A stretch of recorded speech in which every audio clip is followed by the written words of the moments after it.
Helo. Penblwydd hapus Bets and Powys, penblwydd hapus Alun Hayam. Enw Bobs wpla22.82. Rydw i wedi bod yn garddio, rydw i wedi siarad gyda'r cymydog, mae gen I drwydded I dorri ei berth. Wel, ein perth. Son i'n siŵr iawn pwy bu ar berth. Fe sydd wedi bod yn torri yn y gorffennol, y berth hon, ei thorri hi, ond mae wedi bod yn tyfu a thyfu yn uchel iawn, a mae'r paranoia yno fi yn dweud mai fe sydd eisiau cilio rhag ein presenoldeb, ond fe sydd wedi bod, ar ôl siarad gydag mae wedi egluro I fi, mae fe sydd wedi bod yn rhy brysur, gyda nifer o bethau, rhai llawer I personol I ddatgelu fan hyn. Reit, felly rydw I wedi bod wrthi yn torri'r berth yn y blaen. Roeddwn I eisiau I gynnal y berth yn y blaen, dim byd I wneud efo'r cymydog, yn siap calon, ond mae Mrs P wedi dweud na, mae angen yn flat, cuboid flat. Felly tynnais I luniau o'r siap twpiau I calonogol,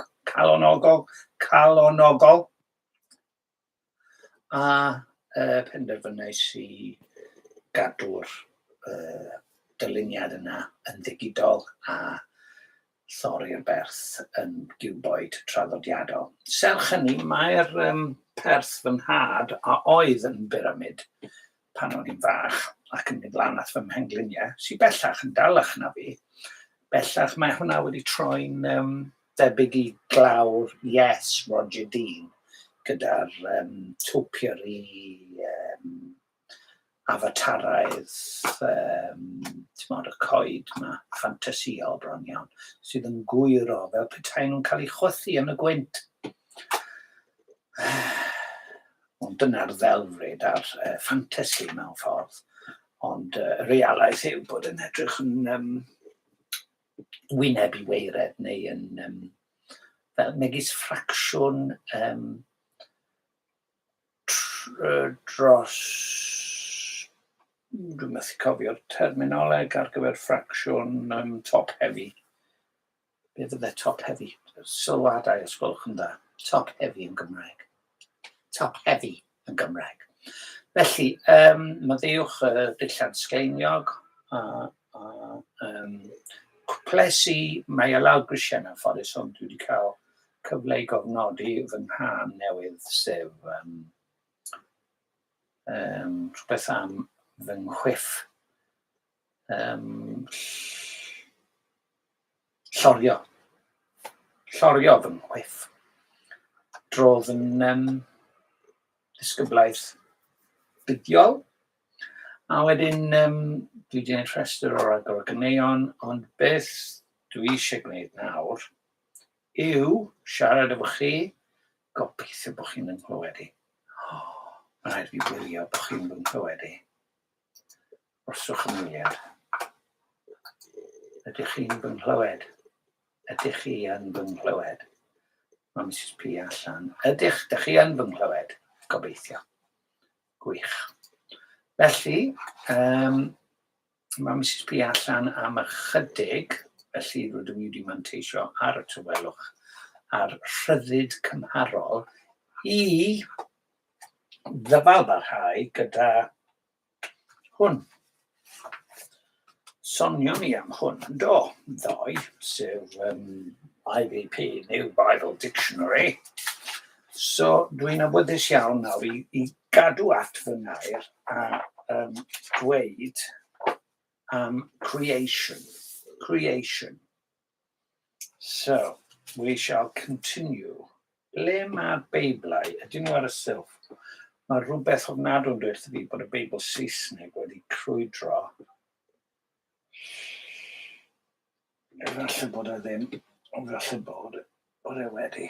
O, boes bach, falle bod yr un Cymraeg wedi crwydro fydd. Na, mae'r un Cymraeg del yma.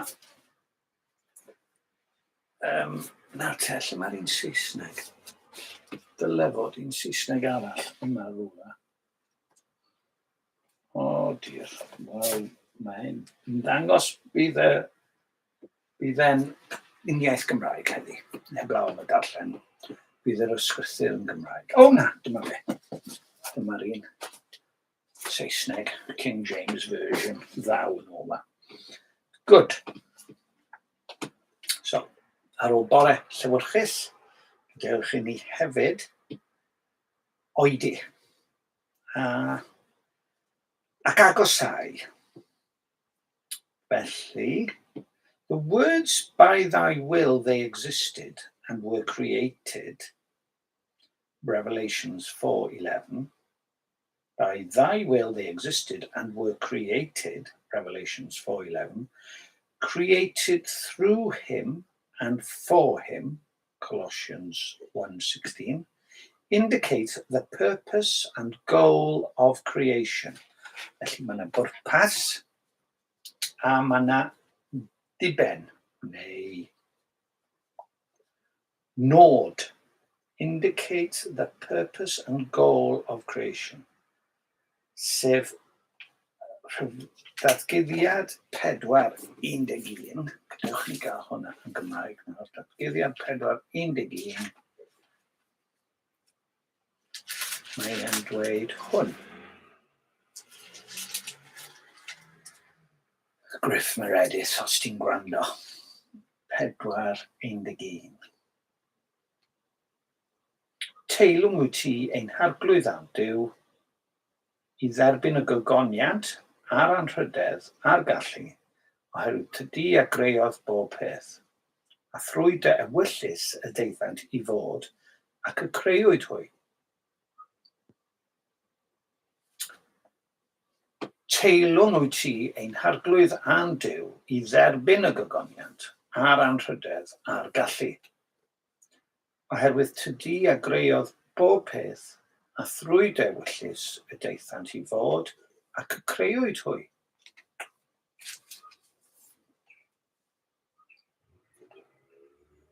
Indicate purpose. God created the world for the manifestation of the glory of his eternal power.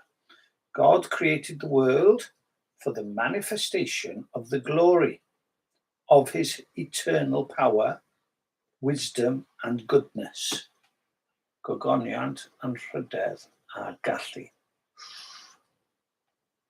Okay, dyma pam. Right.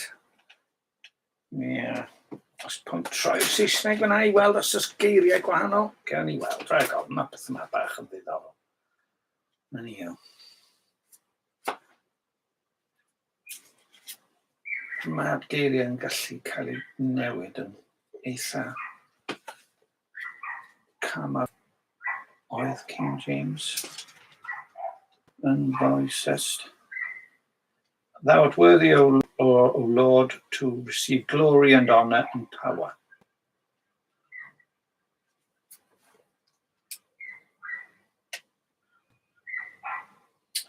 Power, wisdom and goodness. Westminster Confession. Power, wisdom and goodness. Neu glory, honor and power. Okay, chi'n gweld? For thou hast created all things, and for thy pleasure they are and were created.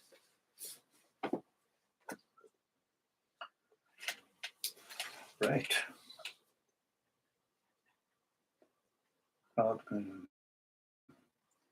Creation, in other words, is theocentric and intended to display the glory of God, to be, as Calvin says, the theatre of his glory. Wel, dyna air dadleuol. Os ych chi'n rhoi'r gair theatr yn hyd-destun digwyddiadau y 2 mlynedd diwetha. Ond dyna ni. Tu ôl I fi, mae yna gitar. Ar ben y cas gitar, mae yna drwsus, 3 chwarter. Mae hwnna yn ddoi hun yn theatr. A'i theatr yw hwn. Chydig bach, ond dwi'n ceisio aros yn ddidwyll. So, mae rhaid I fi leihau a mae di Dduw a Iesu Grist gynyddu. Mwyn hynny, mae rhaid I fi wrthod a phopeth sydd yn ffals ac yn anghywir am fy osgo a fy anian a fy michedd. Ond, brwydyr I fi, mae'n frwydyr, a mae rhaid I fi bod mewn cyflwr o wisgo arfwisg Duw. Rwy'n dal nôl rhaid dweud goleuni, oherwydd mae'r un drwg yn gallu bod yn angel o oleuni. Felly, maddewch I fi am orfeddwl y peth a dal nôl rhag yr goleuni a'r tywyllwch a hyn a llall. Mae eisiau I fi fod yn fwy onest efo fi fy hunan a ymchwilio a myfyrio mwy ar y beth mae Duw yn ei ganiatáu. Mae'n caniatáu popeth wrth gwrs, ond dwi ddim yn barod eto I ymelaethu ar tensiwn a'r diffiniadau sydd yn gallu rhoi fy hunan a phobl eraill ar drywydd. Ansicr, ansefydlog, dadleuol. Felly dyma pam dwi'n ymbil ar bobl I gymryd y holl gwestiwn o iachawdwriaeth ac ystyr a phwrpas bywyd. Gymryd y cwestiwn yma o ddifri. Gwneud ei gorau glas, fy ngorau glas, I weithio mas ein iachawdwriaeth mewn ofn a dychryn.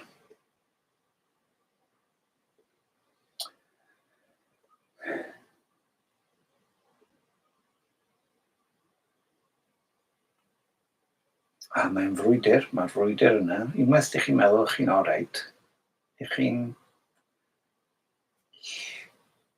esgiluso pethau ac yn dechrau troedio ar hyd llwybrau, ysgafn, eang, llydan, cyfforddus, twyllodrus, pechaderus. A mae Duw yn dduw eiddigeddus neu cenfigenus. Mae Duw yn heiddi ein gorau glas. Mae Duw yn heiddi ein haddoliad yn y galon yn dawel ac yn addfwyn. Felly, mae'n bwysig cofio, oes mae'n lot I fwynhau, ond mae angen I fyfyrio arno fe. Teilwng wyt ti ein harglwydd am Duw I dderbyn y dogoniant a'r anrhydedd a'r gallu, oherwydd tydi a greodd bob peth a thrwy dewyllus y deithant I fod ac y creuwyd hwy. So, dyna ddiwedd y rhan gyntaf o Oops, y dweud mae'r allweddell wedi syrffio. Ria. O, mae'n oce. Mae'n o. Oes na wifrau wedi torri? Nac oes. Ydw i'n gallu symud? Nac ydw. Ydy'r pethau yma yn iach? Ydw. Oherwydd maen nhw'n fy nghadw I yn llai. Fel bydde Chris Morrison yn dweud, po-faced. So, the Genesis account. Oedd gynnwch chi'r biblical doctrine oedd yn gyntaf, sef yr athrawiaeth beiblaidd. Nawr I ni'n cael hanes neu account cyfrif Genesis o greu. The opening chapter of Genesis is a majestic, festive overture to the whole Bible. It introduces the reader to the two principal actors in the biblical drama, God and man, i.e. mankind, Hebrew Adam, and sketches the main elements in their relationship, Duw a dyn. We meet God, the almighty creator of all that exists, but also the triumphant climax of his work, man, made in the divine image to rule over God's world on his behalf. We sense God's concern for man's well-being as he assigns the plants for his food. This divine concern is even more apparent in Genesis 2, where the Lord God provides a garden for man to dwell in, animals as his companions, and a wife as his perfect counterpart. These points are obvious to readers, naive and sophisticated alike. Naive. But the latter often find great problems with the Genesis account, for it seems so out of tune with current scientific thinking. Sophisticated. It is embarrassing to have such apparently mythical accounts opening the Christian Bible. But this is the fault of the reader, who brings his anachronistic ideas to an ancient text. Anachronistic, be di ystyr hwnna? Cyfle i ni edrych yn y geiriadur, sydd gerllaw yn hylaw ar bwys y bynesg, sydd yn fy nghaeth i o yng nghornel fy ystafell. Nid wyf yn gallu symud. Dwi'n gwybod fy mod i'n edrych fel The Master in Doctor Who ar y degau. Dwi'n teimlo fel The Master ar Doctor Who nawr. Okay. Anachronistic. Dwi ddim yn gwybod ystyr y gair yna, felly dysgu gydol oes i ffwrdd â ni. Anatomy. Anatomeg, astudiaeth o'r corff. Anatomy. Anachronistic, yn ôl â ni. Amenable, cyfrifol, hydryn, hawdd ei arwain. Ydy hwnna dda neu'n ddrwg? Bo chi'n hawdd eich arwain. Os ydych chi'n cael eich cam arwain yn hawdd, ydy hwnna'n golygu bod chi'n amenable? Sef yn hydryn, hawdd ei arwain? Dyna fy mhroblem, dwi'n meddwl. Dydw i ddim eisiau cael fy ngham arwain. A dwi'n hydryn. Oh, come on. Anachronistic. Anac. Rani. Altruist. Un hunanol. Allgarwr. Anachronistic. Dwi ddim yma na di. Anachronistic.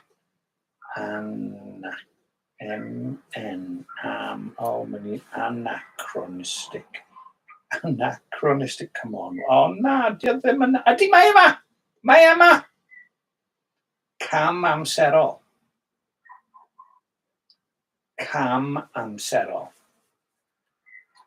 Felly, cam amserol. Amserol, timely. Cam amserol, untimely. Okay. Dwi'n fawr callach, mae'n rhaid i fi gyfalu. Gewn ni weld. Mae'r geiriadur yn siglo ar y silff. Phew, right.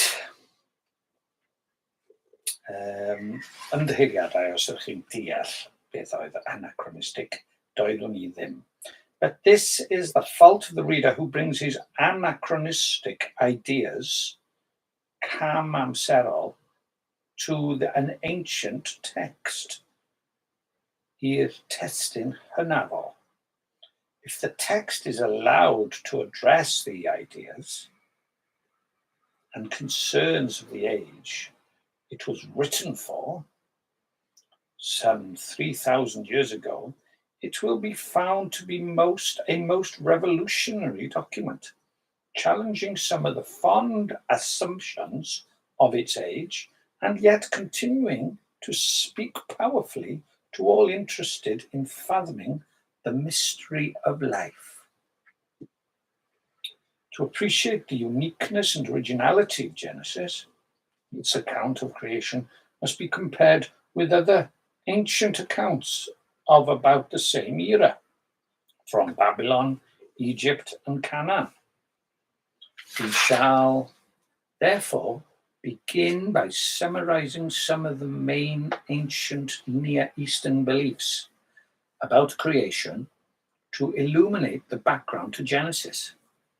Then we shall focus on the main assertions of Genesis about God, the world, and man. A comparison with ancient Near Eastern creation stories also illuminates the nature of the genre of Genesis 1 to 3 and will allow us to elucidate the nature of the days of creation. Elucidate.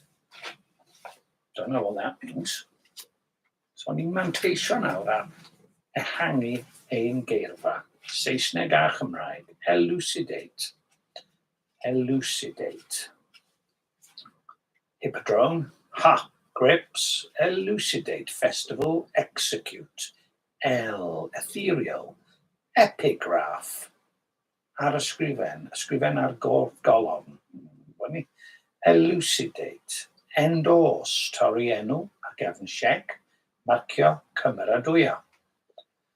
Elucidate, eligibility, elucidate, dyma fe, egluro, esbonio. Syml, elucidate, yw egluro ac esbonio. Mae eisiau ysgrifbyn arna fe, ble mae'r ysgrifbyn. Beth hwnna fynd fan hyn. O dan y bwrdd, mae'r geiriadur dan y bwrdd. Pan byddai'n chwilio amdano fe, dwedwch wrtho fi, oce? Dan y bwrdd ar y gader, a mae fy meiro ar y silff, dyma fe. Elucidate yw egluro. Os gen I fynd, llyfr cofnodi. Diolch. Beth am i ni ysgrifennu ar y bwrdd gwyn? Elucidate. Elucidate yw egluro. A be arall o dda? Egluro. Hwna'n ddigon i fi. Dwi'n deall. Esbonio, siwr o fod, ie. Os na, dwi wedi ychwanegu gair arall. Elucidate, egluro. Reit, cael ymlaen hiw. Ni'n neud yn dda. Lle all hwn fynd? Ti'n gallu mynd fan hyn?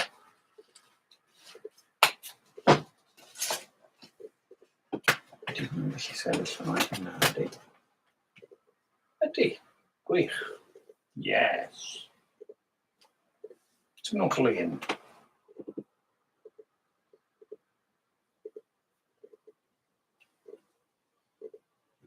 Pa un nhw fo ochr orau?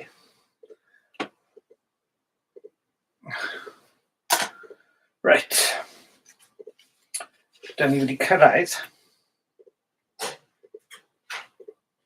Hello? Eds pryd ti ma? Oh, lyflu. Dwi'n recordio. Na, byddai ddim yn hir, na I just orffen darllen y darn yma. A comparison with will allow us to elucidate the nature of the days of creation. We shall close by discussing the importance of these chapters to biblical theology and ethics and their relationship to modern scientific thought. Right. Good. Da ni'n ni stopio fyna, gan bod Mrs P wedi cyrraedd, a neu sgwennu 8-3 wrth ymyl y frawddeg nesaf. Diolch am wrando. Dyma un 5 munud ar hugain sydd yn rif digon parchus. Diolch yn fawr am eich cwmni. A welwn i chi yn wpla Bobby Hope 2 Baby 22, wpla 22, 8, 10, 3.